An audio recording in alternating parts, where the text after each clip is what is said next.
दोस्तों, आज का टॉपिक बहुत ही इंपॉर्टेंट होने वाला है क्योंकि जैसे मैंने आपको पिछले वीडियो में बताया था कि कुछ ईरान और इजराइल के बीच में कुछ ना कुछ गलत चल रहा है, जिसमें कई संकेत दिए हैं। जैसे अभी रिसेंटली आपने देखा होगा, अभी कुछ एक दो दिन पहले की बात है कि इजराइल पे ईरान ने बैलिस्टिक 180 बैलिस्टिक मिसाइलों से हमला किया।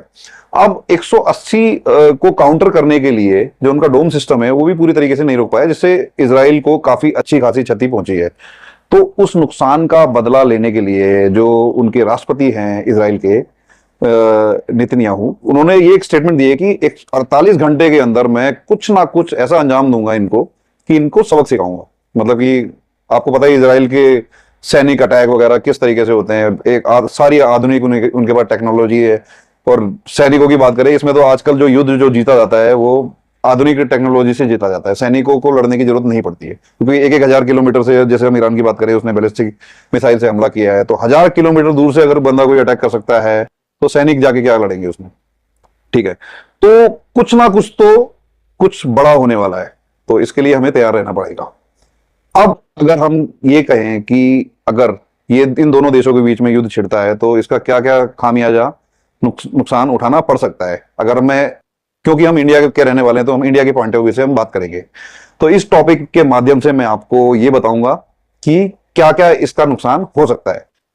तो नमस्कार दोस्तों, मेरा नाम है संजय। चलिए टॉपिक की शुरुआत करते हैं। दोस्तों, अगर दोनों देशों के बीच में युद्ध होता है तो सबसे बड़ा जो वित्तीय घाटा इंडिया को हो सकता है, हम वित्तीय घाटा या फाइनेंशियल एंगल से हम इसको डिस्क्राइब करते हैं। तो इसमें सबसे बड़ी बात है कि क्रूड ऑयल में की प्राइसिंग में बढ़ोतरी। क्रूड ऑयल के अगर प्राइस बढ़ते हैं तो इसका बहुत बड़ा खामियाजा भारत को उठाना पड़ सकता है, क्योंकि भारत का पश्चिम एशिया देशों पर जो क्रूड ऑयल जो निर्भरता है उसके कारण इनको काफी बड़ा खामियाजा उठाना पड़ सकता है। क्योंकि इजराइल के एंगल से बात करें तो सबसे पहले उनके तेल के कुओं पे हमला करेगा, अटैक करेगा। अब उसके बाद क्या होगा, सबसे पहले ट्रांसपोर्टेशन बंद हो जाएगी। ट्रांसपोर्टेशन बंद होने के कारण क्रूड ऑयल की प्राइसिंग ऑटोमेटिकली बढ़ जाएंगे। अब आपको पता है कि हर चीज जो है ट्रांसपोर्टेशन पे डिपेंड करती है, किसी भी चीज की प्राइसिंग। कीमतों में वृद्धि, क्रूड ऑयल की प्राइसिंग में वृद्धि के कारण इकोनॉमी अस्थिरता आ सकती है, तो इकोनॉमी जो है डिसबैलेंस हो सकती है। तो इसीलिए ये जो है बहुत ही व्यापारिक एंगल से बहुत ही ज्यादा इंपॉर्टेंट पॉइंट है। नेक्स्ट पॉइंट आता है ट्रेड बैरियर, मतलब कि व्यापारिक बाधाएं। व्यापारिक बाधाएं हम क्यों कहेंगे, क्योंकि भारत तेल के लिए ईरान पे काफी डिपेंड रहता है, और जबकि अमेरिका ने इसके ऊपर कई चीजों में बैन लगा रखा है। अमेरिका जो है सपोर्ट नहीं करता उसको, ईरान को। इसके बावजूद दोनों के व्यापारिक संबंध बने हुए हैं। अब अगर युद्ध छिड़ता है तो इसमें कई देश भी इन्वॉल्व हो सकते हैं, और ईरान के पॉइंट ऑफ व्यू से बात करें तो ऑयल की सप्लाई में कहीं ना कहीं प्रॉब्लम आएगी।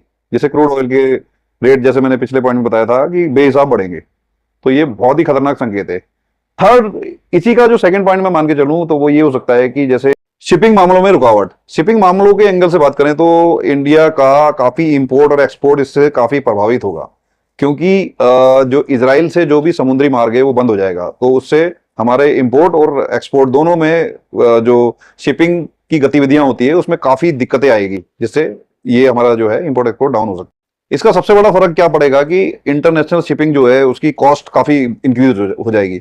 इंक्रीज होने के बाद यकीनन इंपोर्ट एक्सपोर्ट काफी प्रभावित होगा, जिससे कि उसको संभाल पाना काफी मुश्किल हो। इसमें बहुत ही इंपॉर्टेंट फर्क क्या पड़ेगा, इसमें एक्सचेंज रेट में कमी है। भारत का जो रुपया है उसमें तेजी से गिरावट आ सकती है, क्योंकि जितने भी फॉरेन इन्वेस्टर है वो घाटे के चलते सारे पैसा अपना खींच सकते हैं, तो इससे शेयर मार्केट भी काफी डाउन जा सकती है।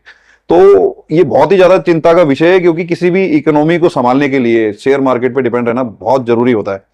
और जो हमारी जो रुपया है, जो हमारी मुद्रा है, उसका भी प्राइस स्टेबल रहना चाहिए।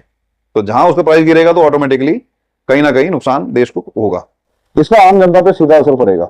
इसके अलावा बैंक जो है मजबूर हो जाएंगे इंटरेस्ट रेट बढ़ाने के लिए, तो चारों तरफ से इकोनॉमी की मार पड़ सकती है।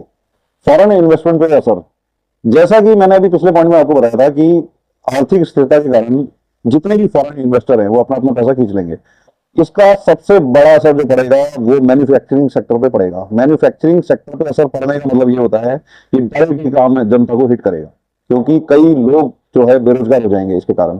तो ये बहुत ही अहम पॉइंट है इसका। जैसे ही विदेशी फॉरेन इन्वेस्टर अपना हाथ खींचेंगे तो इससे सबसे बड़ा असर क्या पड़ेगा, जो हमारी विदेशी मुद्रा भंडार है, जो फॉरेन रिजर्व है, वो भंडार एकदम से कम हो जाएगा। कम होते ही क्या होगा, बेरोजगारी स्थिरता तो जैसे ही मैन्युफैक्चरिंग सेक्टर पे असर होगा तो वो डेफिनेटली कम होगी, तो इसका एक सामान्य जनता पे बहुत बड़ा बुरा इम्पैक्ट पड़ेगा।